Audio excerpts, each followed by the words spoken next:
وہ ہار گیا. جس نے جان دے دی نہ یہ کہ وہ جیت گیا بلکہ اسلام کو بھی تا قیامت جتا کر لے کے چلا گیا.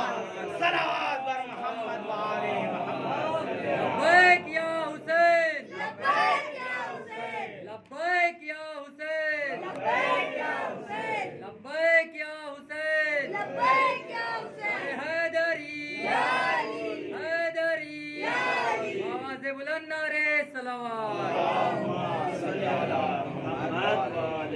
علماء نے بیان کیا جب آپ دریا کے بیچ میں جائیے ایک چھوٹا سا کنکر لیجئے اس دریا میں چھوڑ دیجئے. جب وہ کنکر اس دریا میں گرے گا تو ایک لہر ایجاد ہوگی، لہر بنے گی جس کو ہم اور آپ آنکھ سے دیکھ بھی نہیں پائیں گے، بہت ہلکی سی.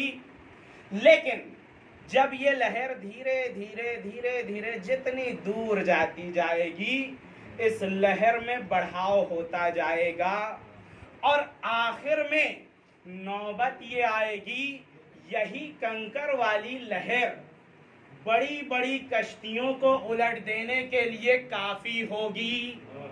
کربلا کی جو مثال دیتے ہیں 72 لوگوں کو بلایا گیا، ایک صحرا میں گھیرا گیا، لاکھوں کے لشکر نے انہیں شہید کر دیا. نہ آبادی تھی نہ افراد تھے، کسی کو ملنے نہیں دیا گیا، نہ زیارت کرنے دیا گیا. کیوں؟ اس لیے کہ یہیں پر یہ ختم ہو جائیں، نہ ان کا نام رہے نہ نشان، کوئی یاد کرنے والا نہ رہے. لیکن یہ غافل تھے کہ یہ وہ واقعہ ہے، یہ وہ مقام ہے جو ایک چھوٹی لہر جیسا ہے. جب اٹھے گی تو کوئی دیکھ نہیں پائے گا لیکن جب یہ پھیلے گی 1400 سال گزر جائیں گے، روز بروز زیادہ ہوتے جائے گی. صلوات بر محمد. نعرہ حیدری، نعرہ صلوات. مقام کو سمجھیں. سید الشہداء کے کیا کہا مدینے سے جب نکل رہے تھے، پہلے کیا کہا مجھے مکہ جانا ہے. آج لوگ پریشان ہیں کہ جب امام کا مقصد کربلا تھا تو مکہ جانے کی کیا ضرورت. بھائی جناب مسلم ابن عقیل کو بھیجا تو تھا نا. کہاں بھیجا تھا؟ کوفے سے کربلا نزدیک، عراق بھیجا. سید الشہداء کو بھی وہاں جانا ہے تو یہ مکہ جانے کی ضرورت کیا تھی؟ فکر امام کو سمجھیے. دیکھیے ذرائع بہت سے ہیں، آج کا بہت سا ذریعہ ہے. اگر آپ ایک خبر کو پہنچانا چاہیں تو فوراً میڈیا پر کوئی ویڈیو وائرل کرتے ہیں، کوئی چیز ایسی لاتے ہیں جو کہ آن لائن ہو آف لائن ہو دیکھا جا سکے. نیوز پیپر میں اس زمانے کا وسیلہ کیا تھا؟ حج میں کہاں سے لوگ آتے تھے؟ پوری دنیا کے افراد حج میں ضرور آتے تھے. سید الشہداء نے ظاہری طور پر نیت حج کی عمرے کی لیکن باطنی ارادہ یہ تھا کہ پیغام مظلومیت کو سارے عالم میں پھیلا دیا جائے. بھائی جو اپنے شہر سے آیا ہے وہ اپنے شہر جائے گا، جس نے جو دیکھا ہے وہ وہاں بیان کرے گا. امام حج میں تھے، عمرے میں تھے، تبدیل کیا نیت کو اور کہا اگر میں یہاں رہوں گا تو یزید مجھے قتل کر دے گا، اگر کعبے کی پناہ بھی لے لوں تو یزید قتل کر دے گا. یہ بول کر تمام لوگوں کو پیغام دے دیا کہ حسین کربلا کا ارادہ کر رہے ہیں. اب کسی کے لیے یہ عذر باقی نہ رہ جائے کہ اگر ہم تک بات پہنچتی تو ہم کربلا میں آتے. صلوات بر محمد. اللہم صلی علی محمد و آل محمد. پھر وسائل ہے، اہل بیت خوب جانتے تھے کہ اس زمانے میں بھی میڈیا کا کیسے استفادہ کیا جائے، اس زمانے میں بھی کیسے پیغام کو پہنچایا جائے۔ یہ اہل بیت ہیں، ان سے کوئی بھی علم کا گوشہ چھپا ہوا نہیں ہے، یہ ایسی جگہ سے پہنچائیں گے جہاں سے کسی کا عقل و فہم بھی نہیں پہنچا ہے۔ عزیزو، بہت سنا ہوگا آپ نے کہ چراغ بجھا دیا، کہا چلے جائیے، کوئی نہیں گیا، ہے نا؟ ایک نامہ لکھا ہے امام حسین علیہ السلام نے، اللہم صلی علی محمد و علی محمد، حبیب ابن مظاہر کو، کچھ نے حبیب ابن مظاہر کہا ہے، کچھ نے حبیب ابن مظہر کہا ہے، جو بھی والد کا نام ہو، جناب حبیب کو ایک نامہ لکھا، خط لکھا اور بلا لیا۔ جب شب عاشور بھیجنا ہی تھا تو بلانے کی کیا ضرورت تھی؟ وہ تو وہاں محفوظ تھے، بلایا کیوں؟ جب چراغ بجھانا تھا اور جان بچانا تھا تو جناب حبیب کو وہاں رہنے دیتے، بلایا کیوں؟ وہ بھی خط بھیج کر، پیغام بھیجا، حبیب ہم نرغے آدھا میں گھر چکے ہیں، آپ آ جائیے۔ جناب حبیب سے یہ نہیں کہا کہ ہماری مدد کریے، یہ نہیں کہا کہ میں آ رہا ہوں، کہا آپ آ جائیے۔ بھائی ایک طرف تو چراغ بجھا رہے ہیں اور اپنے ساتھیوں کو کہہ رہے ہیں جسے جانا ہے چلے جائے، جنت کی ضمانت بھی لیتا ہوں، لیکن دوسری طرف جناب حبیب کو بلا رہے ہیں، رہنے دیتے، جنت کی ضمانت بھی لے لیتے۔ کہا نہیں، اب وقت تقسیم کا ہے، امام نے بتا دیا کہ جنت تقسیم ہو رہی ہے، طبقات جنت تقسیم ہو رہے ہیں، کہیں میرا حبیب قافلے سے پیچھے نہ رہ جائے۔ صلوات بر محمد۔ اللہم صلی علی محمد و علی محمد وعجل فرجہ۔ شب عاشور کی مجلس میں شہنے تبرک میں شہادت بانٹ دی ہے۔ امام نے جناب حبیب کو بلایا کہ حبیب اگر نہ آیا، ایک سچا شیعہ کہیں عمل کے میدان میں پیچھے نہ رہ جائے۔ جناب حبیب کو بلایا، پھر چراغ بجھایا، اور اگر جناب حبیب کو نہ بلاتے تو ہماری طرح جو شیعہ تھے وہ بول سکتے تھے جناب حبیب کا کیوں اتنا مقام، وہ تو ہم کو بھی بلاتے تو ہم چلے جاتے۔ جناب حبیب کو بلا کر بتایا کہ جب آئے ہیں چراغ بجھا دیا، اب جانا ہے تو چلے جائیے۔ دیکھیں نارمل طور پر یہ ہوتا ہے، اگر ہم آپ کو اپنے گھر بلائیں کسی کام کی غرض سے، اس کے بعد ہم کہیں جائیے آپ گھر پر رہیے، میں خود کر لوں گا یہ کام، آپ کیا کہیں گے؟ جب ایسا ہی کرنا تھا تو بلایا کیوں تھا؟ جناب حبیب کو جب بھیجنا تھا تو بلایا کیوں تھا؟ جناب حبیب کہہ سکتے تھے نا، معرفت شہداء کو سمجھیے، ہاں یہ معرفت ہے، جناب حبیب کو بلایا، پھر یہ جملہ بھی کہہ رہے ہیں، لیکن حبیب کی پیشانی پر شکن نہیں آئی ہے کہ جب بھیجنا تھا تو بلایا کیوں؟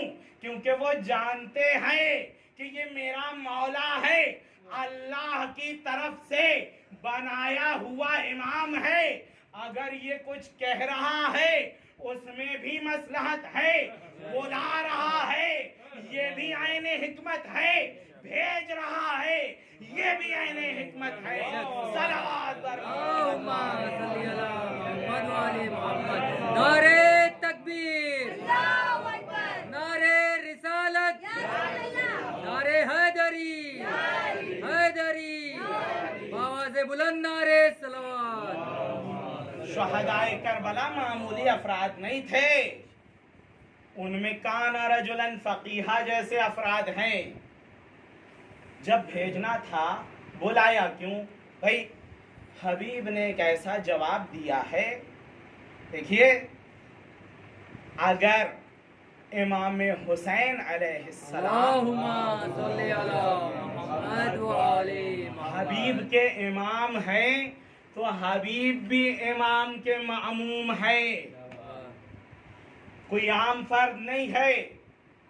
امام نے فرمایا چلے جائیے، جناب حبیب نے ایک جملہ کہا اگر 1000 مرتبہ جلایا جائے پھر زندہ کیا جائے، پھر جلایا جائے پھر زندہ کیا جائے، پھر خاک کو لیا جائے ہوا میں اس طرح پھونک دیا جائے پھر زندہ کیا جائے، 1000 مرتبہ اگر ایسا ہو تب بھی میں یہاں سے جانے والا نہیں ہوں۔ یہ معرفت حبیب ہے، حالانکہ میری ایک جان ہے، ایک بار میں مر گیا خاک، اس کے بعد دوبارہ مجھے تکلیف نہیں سہنی ہے، جب میں 1000 مرتبہ پر راضی ہوں تو ایک مرتبہ میں تو پوچھنے والی بات ہی نہیں ہے۔ جناب حبیب کا یہ جواب، ایک اٹھنے کے بعد کہا مولا ہم جانتے ہیں ہمارا نسب آپ کی طرح نہیں ہے۔ دیکھیے بعض لوگ کہتے ہیں نا سینسٹیو، ایک ایسی جگہ پر ہاتھ رکھ دیا کہ اس کے بعد سید الشہداء نے کچھ نہیں کہا مولا ہم جانتے ہیں ہمارا نسب آپ کے نسب کی طرح نہیں ہے، تو آپ یہی چاہتے ہیں نا کہ کہیں حسین کے ساتھ ہمارا بھی نام نہ آ جائے۔ یہ ایک جملہ فرمایا، امام نے گلے سے لگایا، کچھ نہیں کہا، اور جون سے بھی اس طرح کا ایک فقرہ کہا۔ جون آپ ابو ذر کی نشانی ہے۔ جناب جون نے کہا مولا میں سمجھ گیا، میں حبشی غلام ہوں، میرا خون گندا ہے، میرے خون سے بدبو آتی ہے، آپ نہیں چاہتے کہ یہ بدبودار خون آپ کے پاک و پاکیزہ خون سے مل کر طاہر و مطہر و پاک و پاکیزہ آ جائے۔ جناب جون کو بھی سینے سے لگایا، سب جانتے تھے سید الشہداء علیہ السلام کے اخلاق کو، امام کو، لیکن ایسا جملہ کہا ہے کہ امام نے اس کے بعد کوئی جملہ نہیں کہا ہے ان سے۔ جناب جون کو سینے سے لگایا اور سینے سے لگانے کے بعد ایک دعا کی، پالنے والے جون کے خون کو ہم اہل بیت کے خون سے ملا دے، یہ ایک جملہ فرمایا ہے۔ یعنی اتنی گنجائش ہے کہ اگر کوئی حقیقی چاہنے والا آ جائے، حسین اتنے کریم ہے کہ اپنے خون میں اس خون کو شامل کر سکتے ہیں۔ ہاں عزیزو، ہم بھی عرض کریں گے مولا ہم بہت گنہگار ہیں، لیکن ہم اپنی پوری زندگی ایک نعرہ لگاتے ہوئے آئے ہیں، ہم حسین کے چاہنے والے ہیں، ہماری زندگی حسین پر قربان، ہماری موت حسین پر قربان۔ مولا روز قیامت بس ایک مرتبہ ہماری سفارش کر دیجئے گا، ہم نے زندگی میں آپ کے نام کا مالا بھرا ہے، دم بھرا ہے، ایک مرتبہ روز قیامت اگر آپ ہمیں اپنا بنا لیں، ہماری دنیا و آخرت بن جائے گی۔ اجرکم علی اللہ، اللہ آپ کو کوئی غم نہ دے سوائے غم اہل بیت کے۔ ہاں عزیزو، چہلو میں امام حسین ہے، چہلو میں امام حسین میں ہوا کیا ہے؟ ارے شہزادیاں آئی ہیں، ایک مرتبہ کربلا کا رخ کیا، جب کربلا پہنچتی ہے جناب جابر بن عبداللہ انصاری اپنے غلام اپنے بیٹے کے ساتھ پہلے سے موجود تھے، ایک مرتبہ آب فرات کے پاس آتے ہیں، آنے کے بعد کہا الحمدللہ لا حول ولا قوت الا باللہ، غسل کرتے ہیں، فرات میں غسل کیا، غسل کرنے کے بعد آمادہ زیارت ہوتے ہیں۔ ایک مرتبہ کہتے ہیں نابینا ہو چکے تھے جناب جابر ابن عبداللہ انصاری، ایک مرتبہ غلام سے کہتے ہیں میرا ہاتھ چھوڑ دو، مجھے خود سے چلنے دو، ارے میں اپنے حبیب حسین سے ملنے جاؤں۔ ایک مرتبہ جناب جابر نے سب کا ہاتھ چھڑایا، گرتے پڑتے، کبھی گر جاتے، کبھی اٹھتے، دامن سنبھالتے۔ ایک مرتبہ پہنچتے ہیں قبر کے پاس، غلاموں سے کہا جب قبر آئے گی نا تو مجھے بتا دینا۔ ایک مرتبہ قبر نزدیک ہوئی، غلاموں نے کہا ہاں ہونا قبر ابن رسول اللہ، اے جابر ابن عبداللہ انصاری، قبر حسین آپ کے روبرو ہے۔ ارے جناب جابر نے خود کو قبر حسین پر گرایا، اے حسین سیدہ کی طرف سے نائب ہوں، زیارت کرنے اجرکم علی اللہ، اللہ آپ کو کوئی غم نہ دے سوائے غم اہل بیت کے۔ ایک مرتبہ قبر پر گرتے ہیں، غلاموں نے کہا اونٹوں کے ٹاپوں کی آواز آ رہی ہے۔ جناب جابر اٹھتے ہیں اور ایک ٹیلے کے پیچھے چھپ جاتے ہیں، دشمنوں کا خوف تھا، جب چھپ جاتے ہیں ایک مرتبہ بار بار پوچھتے ہیں کون ہے، کون آیا؟ ارے غلاموں نے کہا ہم پہچانتے نہیں ہیں، لیکن ایک بی بی ہے جس نے قبر پر خود کو گرا لیا ہے، اے میرے ماں جائے حسین، زینب آ گئی۔ اجرکم علی اللہ، اللہ آپ کو کوئی غم نہ دے سوائے غم اہل بیت کے۔ ایک مرتبہ سید سجاد کو بلایا گیا، غلاموں نے کہا آپ کون ہیں؟ بہت زیادہ فاصلہ نہیں ہوا ہے، سید سجاد بھی مدینے سے آئے ہیں۔ غلام سید سجاد کو پہچانتے تھے، لیکن ایک ایسی نوبت آ گئی سید سجاد کو نہ پہچانا۔ کہا آپ کون ہیں؟ غلاموں سے کہا اے جابر ابن عبداللہ کے غلام، کیا یہ وقت آ گیا ارے ہمیں نہ پہچانو؟ کہا مولا آپ کون؟ کہا میں سید سجاد، ارے بابا کی قبر کی زیارت کے لیے آیا۔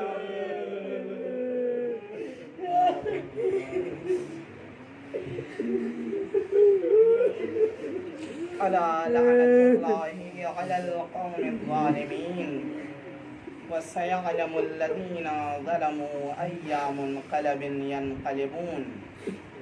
الہی سلامت ایمان، الہی سلامت ایمان، الہی سلامت ایمان۔ ربنا تقبل منا انك انت السميع الدعاء۔ یا حسین، یا حسین، یا حسین۔